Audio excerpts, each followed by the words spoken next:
Okay. That's a crucial point Margaret's made. I think in CVs, where CVs really go wrong, is where individuals, they just list their responsibilities, and they don't take advantage of listing their achievements. And achievements is something that's always missing on most CVs. Yeah, I mean, we're going to touch on CVs later on in the show as well. So let's go back to the audience as well. Do you think that's good advice? Is it really possible to go out and do volunteer work? And some people take a gap year as well. And how does that affect you if you're out of the market, so to speak, for so long? I mean, I'm studying biochemistry and I want to do medicine afterwards. So my idea is if you get a job in the NHS, then that will give you, you're talking about, Margaret was talking about diversity in your CV. So, but the thing is, even getting a voluntary job in the NHS, there is so much competition for that it's really, really hard to even get that. All right, okay, so one other aspect that I've heard as well, advice given to me, is that if you want to diversify yourself, because so many people are graduating, you shouldn't just stop at, the graduate level. You should take it further, going into master's, PhD as well. Do you think that's realistic advice? It's important that if you do decide to do a further qualification, that it actually not only enhances your knowledge, but increases your employability. So that it's something that an employer is going to look at and say, that's a valuable qualification that I'm interested in. And because doing further study can be actually quite expensive, you want to make sure your investment is very wise. No, that's a good point as well, because I think you should also generally try and do the follow-on course immediately you finish your first degree, because otherwise you tend to get rusty, you get out of the habit of learning, and it actually becomes harder to learn as you get older. Sorry, can I just make up one other point on that? There was a very recent survey, I think again it was by the Association of Graduate Recruiters, who represent the biggest companies in the UK, and the AGR asked the recruiters if a student couldn't find a job when they graduated were thinking about a postgraduate course, what was their advice? And they actually said, well, A, it's got to be relevant to what they want to do. It's got to have some value to where they want to go. And in fact, if it didn't, they would prefer to see somebody who'd gone off and got some temporary paid work, maybe in a different environment to increase their skills and knowledge, but not to do a postgraduate course just for the sake of it. Okay. All right, let's get some views from our audience here as well. For those who are at uni, everyone goes through a stage where you're thinking, is this the right course for me? Should I be doing this? How do you deal with that? You got any experience on it? Well, one of my colleagues in my first job, straight after uni, she'd actually done a biomedicine degree, but it was an accountancy job, and she said that the main reason she ended up in accountancy was because she couldn't find a job in her chosen field. Right. And you're right, it really didn't matter because the company did train her, and things worked out quite well for her. But one of my own colleagues that I went to school with, that I went to uni with, for 2 years after his degree, he still wasn't able to find a job, and that pretty much forced him for a career change. He had gone to do a degree in IT, but he's ended up becoming a teacher in, I think he's gone for psychology or something. Okay. So but that's after 2 years? After 2 years, he was looking for a long time. Okay, so is there like a cut-off line where you think, hang on, I've been looking for a job for 2 years now, maybe I should try something different? Yeah, thinking about my son, he got a first-class degree in film and media studies, actually tried to run his own company for a while, but things weren't on his side, and he ended up remembering everything that I told him about it doesn't matter what your degree is, it's the fact that you got one and it was a first. You can do anything. And he was convinced of that, so he ended up project managing in IT. Totally different subject, and he didn't know that much about IT at that time. But you learn it, and if you've got that idea in your mind that you can do anything, you can turn your mind to anything, then you can do so. I think the key is to gain key skills and then be flexible as well. Rehan, would you agree with that? Yeah, definitely. I mean, flexibility with regards to what? I mean, in the recession, you need to be flexible with regards to perhaps opportunities, salary, hours that you work, even geographical location. You know, the more flexible you are during the recession, the better chances you have of securing employment. A good lesson from that. Sometimes you just do need to take the first job that comes your way. Rehan, would you agree with that? Or should you hold out until you get the job you're waiting for? Well, the thing is, it really depends, again, on your circumstances and your line of interest. Sometimes if you've been made an offer, companies, you know, they expect you to sort of take some time to make your decision.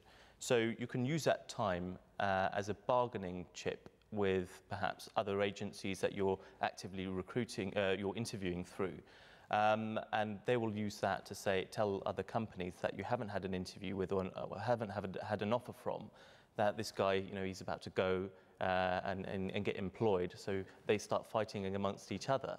But in this recession, perhaps, if you feel and you're comfortable with the idea of that company and what they're offering you, just take the job. I mean, thank your stars, yeah, and just get on with it. Okay, I just want to wrap up this part of the conversation for this part. Peter, just summing up what we've been discussing before, if people are out of work, what's the best way for them to, what kind of advice can you give them to sort of keep going and, you know, look to the future and keep a positive attitude? Yeah, sure. One of the main things is to try and be solution-focused, not problem-focused. So don't say, what are the problems, what's going wrong?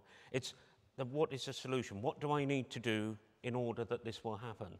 And just thinking there's something like, say, the alumni of your university, if they've got one that's quite active, think, well, what job do I want to do? Find out an alumnus from not too long ago, and try and contact him and say, hey, I did your course, I want to do what you do.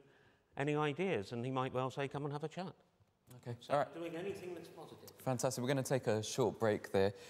We've obviously been discussing the graduate job market, but stay with us for part 2, when we'll be looking at getting a CV and how to actually apply for a job as well. So join us in a few minutes.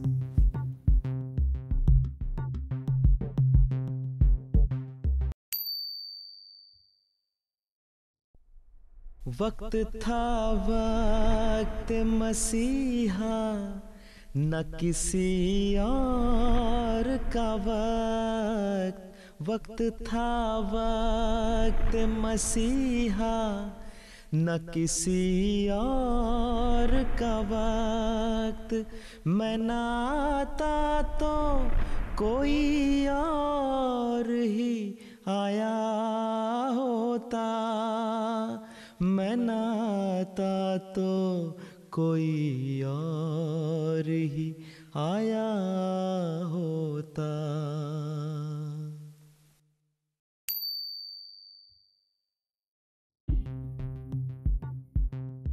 Welcome back. Today we've been discussing employment and the current job market, especially from the view of graduates. And in the second part of this program, we're going to be specifically looking at CV interview technique and the best way to actually get a job. So let's carry on with the discussion. Rehan, let me turn to you first. When's the actual best time to start applying for a job? Should you start straight after you've graduated or sometimes even beforehand? I think beforehand you should start doing your research at least and know exactly where you want to go, where you want to work. I think the problem with applying long before you graduate is that employers want staff now. When they start recruiting, they expect someone to start within a month's time. So if you're still at university, then there's no point. But you know, you should do your research. But before you've graduated, start sending out letters. Start applying for different types of vacancies, and that will certainly help. Yeah. Margaret, what would be your advice on that? When's the right time? Okay, I think for a lot of the big employers, they do have one annual intake of graduates per year. And for some of them, they actually have closing dates around November, December, maybe January time. So you've got the choice then of applying in the final year of your degree in order to be in the intake for the following summer when you're available, or graduating and then looking around, knowing that some of the bigger companies will actually not take you on for another year. And I think in terms of where you look, then there's lots and lots of information. An awful lot of employers obviously they have their websites, but they also want you to apply online. So I think it's 80% now of the larger companies have online applications only. That's a good point. I mean, Rehan, for every job position, you've got hundreds of people applying. So how do you deal with that? How do you stand out? Well, again, it's all about your experiences and achievements and how well you're able to put that to paper on the CV, and perhaps online applications, how well you're able to do that. And again, achievements is the main thing that's missing on applications these days. If you, for example, send a CV, a recruiter or an employer would be receiving 400 applications perhaps for one vacancy. And the way they work is they'd probably scan it for 20 seconds, and that's it. You've got 20 seconds to make sure that you create the right impact. And if they don't print your CVs off, so they've got the whole of the CV to read. Okay. They'd probably be viewing just the top half of the CV. And if that, they just skim through it, don't absolutely. they? Yeah. And if that, you have to give them a reason to even bother to scroll down the page. Yeah. So many applications. So it must be engaging, your personal profile. It must sort of tell the employer immediately that, yes, you're the right person for them. Okay, all right. Peter, so how do you actually portray yourself in a positive light? Some people, they don't like to talk about themselves in such a nice way that they see it as arrogance to a certain extent. But you have to, don't you? You have to really push yourself. You have to. And to keep your self-esteem and your self-confidence up, you need to start putting together, really now, whatever stage you're at, a sheet of paper, you can put it on your computer, things that I'm good at and successes that I've had, and list every single one, because you'll forget them, and they may well be relevant. And so when you're looking for a particular job, you can pick out those bits that you need. All right, let's move to the unit. So how many of you have started actually applying for jobs at the moment? Let's get a view from here. I graduated this summer, and I've actually got a graduate job. Okay. And the way I went about it is I was actually quite concerned about it. And as soon as I started my final year, I just went a bit gung-ho and applied to every single company I could possibly think of. How long did it take for you to apply? Did you have to apply to loads of different places? Or? For some companies, it was really simple, just send a covering letter and CV. Some companies are a really long application process, which took me up to a week to do. And I found that the majority of companies didn't even get back to me, probably about 90% of them. Really? And then I had a few interviews, and then from there, I was successful. And I think that's the best way to go about it. I think the earlier you think about it, the better chance you got. Even if you're a first-year student, I found a lot of people in my uni, they had summer placements. So every summer they'll work with a company, and they built up a relationship with that company. Yeah, that's really important. Dara, are you working at the moment? Yeah, so how did you go about finding your job? Well, the way it worked out, I was made redundant earlier in the year, and although I was looking for about 2 months, I sent loads of CVs out, filled in lots of applications, and I wasn't very successful. The way that my current job came about was through a contact.